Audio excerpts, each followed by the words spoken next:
चैतन्य लोक the world of consciousness में आपका हार्दिक अभिनंदन है। श्रीमद् भगवद गीता 8वां अध्याय अक्षर ब्रह्म योग अथाष्टमो अध्याय अर्जुनोवाच किं तद् ब्रह्म किमध्यात्मं किं कर्म पुरुषोत्तमम् अधिभूतं च किं प्रोक्तम् अधिदेवं किमुच्यते।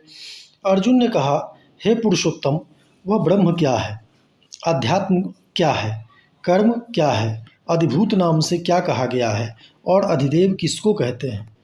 अधियज्ञः कथं कोत्र देहेऽस्मिन् मधुसूदन प्रयाण कालेऽपि च कथं ज्ञेयोऽस्मि ज्ञेयतात्मभिः। हे मधुसूदन, यहाँ अधियज्ञ कौन है और वह इस शरीर में कैसे है, तथा युक्त चित्त वाले पुरुषों द्वारा अंत समय में आप किस प्रकार जानने में आते हैं। श्री भगवान उवाच अक्षरं ब्रह्म परमं स्वभावोऽध्यात्मम् उच्यते भूतभावोद्भवकरो विसर्गः कर्म संगीतः। श्री भगवान ने कहा कि परम अक्षर ब्रह्म है, अपना स्वरूप अर्थात जीवात्मा अध्यात्म नाम से कहा जाता है, तथा भूतों के भाव को उत्पन्न करने वाला जो त्याग है वह कर्म नाम से कहा गया है। अधिभूतं क्षरो भाव पुरुषश्चाधिदैवतम् अधियज्ञोऽहमेवात्र देहे देवृतांबर। उत्पत्ति विनाश धर्म वाले सब पदार्थ अधिभूत हैं, हिरण्यमय पुरुष अधिदेव है। और हे देहधारियों में श्रेष्ठ अर्जुन, इस शरीर में मैं वासुदेव ही अंतर्यामी रूप से अधियज्ञ हूँ। अंतकाले च मामेव स्मरन् मुक्त्वा कलेवरम यह प्रयाति स मद्भावम याति नास्त्यत्र संशय। जो पुरुष अंतकाल में भी मुझको ही स्मरण करता हुआ शरीर को त्याग कर जाता है वह मेरे साक्षात स्वरूप को प्राप्त होता है, इसमें कुछ भी संशय नहीं है। यं यं वापि स्मरन् भावं त्यजन्ते कलेवरं तं तमेवेति कौन्तेय सदा तद्भाव भावितः। हे कुंती पुत्र अर्जुन, यह मनुष्य अंतकाल में जिस जिस भी भाव का स्मरण करता हुआ शरीर का त्याग करता है उसको ही प्राप्त होता है, क्योंकि वह सदा उसी भाव से भावित रहा है।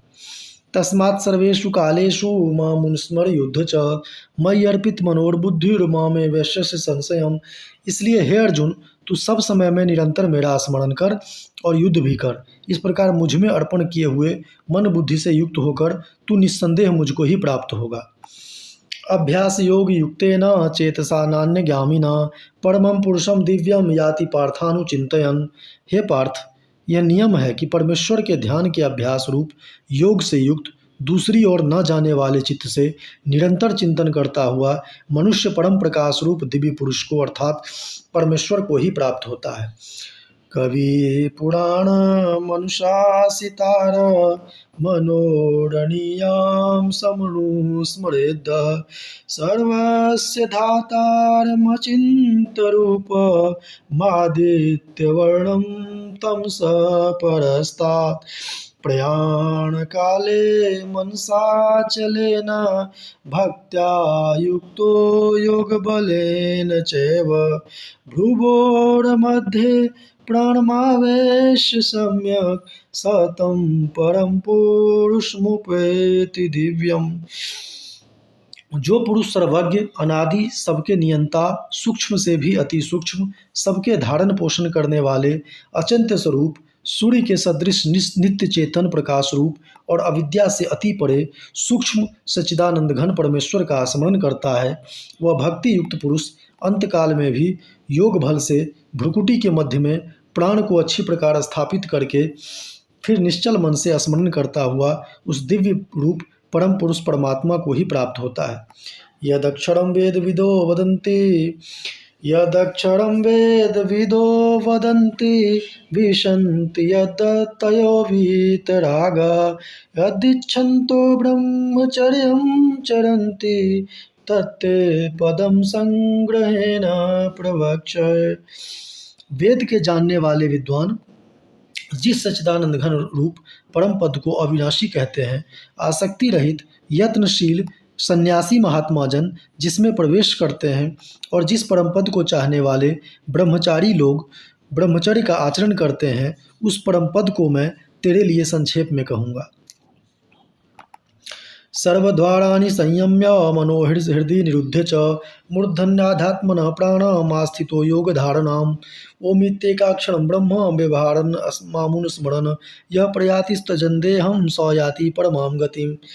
सब इंद्रियों के द्वारों को रोककर तथा मन को हृदय देश में स्थिर करके फिर उस जीते हुए मन के द्वारा प्राण को मस्तक में स्थापित करके परमात्म संबंधी योग धारणा में स्थित होकर जो पुरुष ओम इस एक अक्षर रूप ब्रह्म को उच्चारण करता हुआ और उसके अर्थ स्वरूप मुझ निर्गुण ब्रह्म का चिंतन करता हुआ शरीर को त्याग कर जाता है, वह पुरुष परम गति को प्राप्त होता है।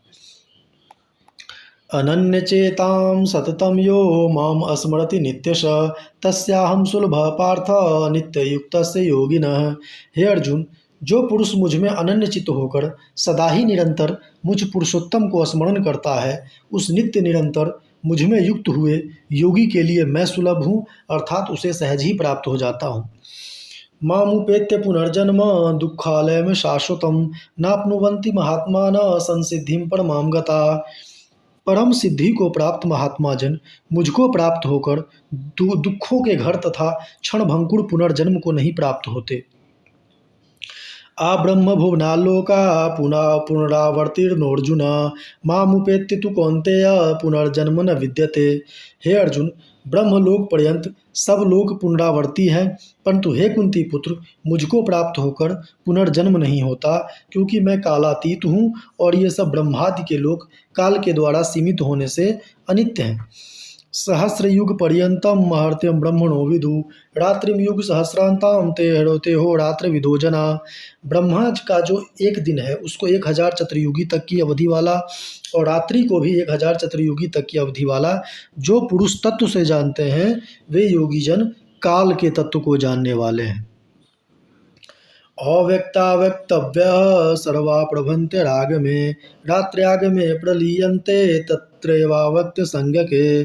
संपूर्ण चराचर भूतगण ब्रह्मा के दिन के प्रवेश काल में अव्यक्त से अर्थात ब्रह्मा के सूक्ष्म शरीर से उत्पन्न होते हैं और ब्रह्मा की रात्रि के प्रवेश काल में उस अव्यक्त नामक ब्रह्मा के सूक्ष्म शरीर में ही लीन हो जाते हैं। भूतग्रामः स एवायं भूत्वा भूत्वा प्रलीयते रात्र्याग में वशः पार्थ प्रवृत्य राग में।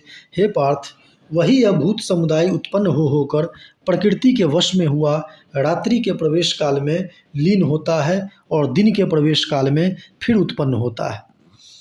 परस्तस्मात्तु भावोऽन्यो व्यक्तो व्यक्ता सनातन यह स सर्वेषु भूतेषु नश्यत्सु न विनश्यति। उस अव्यक्त से भी अति परे दूसरा अर्थात विलक्षण जो सनातन अव्यक्त भाव है, वह परम दिव्य पुरुष सब भूतों के नष्ट होने पर भी नष्ट नहीं होता।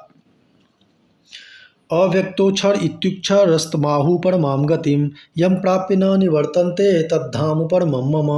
जो अव्यक्त अक्षर इस नाम से कहा गया है, उसी अक्षर नामक अव्यक्त भाव को परम गति कहते हैं तथा जिस सनातन अव्यक्त भाव को प्राप्त होकर मनुष्य वापस नहीं आते, वह मेरा परम धाम है। पुरुषः स परम पार्थ भक्ता लभस्तोत्तन्नन्या यस्यान्तस्थानि भूतानि येन सर्वमिदं ततम्। हे पार्थ, जिस परमात्मा के अंतर्गत सर्वभूत हैं और जिस सच्चिदानंद घन परमात्मा से यह समस्त जगत परिपूर्ण है, वह सनातन अव्यक्त परम पुरुष तो अनन्य भक्ति से ही प्राप्त होने योग्य है। यत्र काले तो नावृत्ति मावृत्तिम चैव योगिनः प्रयाता यान्ति सततं कालम वक्ष्यामि भरतर्षभ। हे अर्जुन, जिस काल में शरीर त्याग कर गए हुए योगी जन तो न वापस लौटने वाली गति को और जिस काल में गए हुए वापस लौटने वाली गति को ही प्राप्त होते हैं, उस काल को अर्थात दोनों मार्गों को कहूँगा। अग्निर्ज्योतिरः शुक्ल खण्डमासा उत्तरायणम तत्र प्रयाता गच्छन्ति ब्रह्म ब्रह्म विदो जनाः। जिस मार्ग में ज्योतिर्मय अग्नि अभिमानी देवता है, दिन का अभिमानी देवता है, शुक्ल पक्ष का अभिमानी देवता है और उत्तरायण के 6 महीनों का अभिमानी देवता है, उस मार्ग में मरकर गए हुए ब्रह्मवेत्ता योगीजन उपर्युक्त देवताओं द्वारा क्रम से ले जाए जाकर ब्रह्म को प्राप्त होते हैं। धूमो रात्रिस्तथा कृष्ण खण्डमासा दक्षिणायणम तत्र चांद्रमसम ज्योतिर्योगी प्राप्य निवर्तते। जिस मार्ग में धूमाभिमानी देवता है, रात्रि अभिमानी देवता है तथा कृष्ण पक्ष का अभिमानी देवता है और दक्षिणायन के 6 महीनों का अभिमानी देवता है, उस मार्ग में मरकर गया हुआ सकाम कर्म करने वाला योगी उपर्युक्त देवताओं द्वारा क्रम से ले जाया हुआ चंद्रमा की ज्योति को प्राप्त होकर स्वर्ग में अपने शुभ कर्मों का फल भोगकर वापस आता है। शुक्ल कृष्णे गतिहेते जगतः शाश्वते मते एक यायतन्यावृत्ति मन्यावर्तते पुनः। क्योंकि जगत के ये 2 प्रकार के शुक्ल और कृष्ण अर्थात देवयान और पितृयान मार्ग सनातन माने गए हैं। इनमें एक के द्वारा गया हुआ जिससे वापस नहीं लौटना पड़ता उस परम गति को प्राप्त होता है और दूसरे के द्वारा गया हुआ फिर वापस आता है अर्थात जन्म मृत्यु को प्राप्त होता है।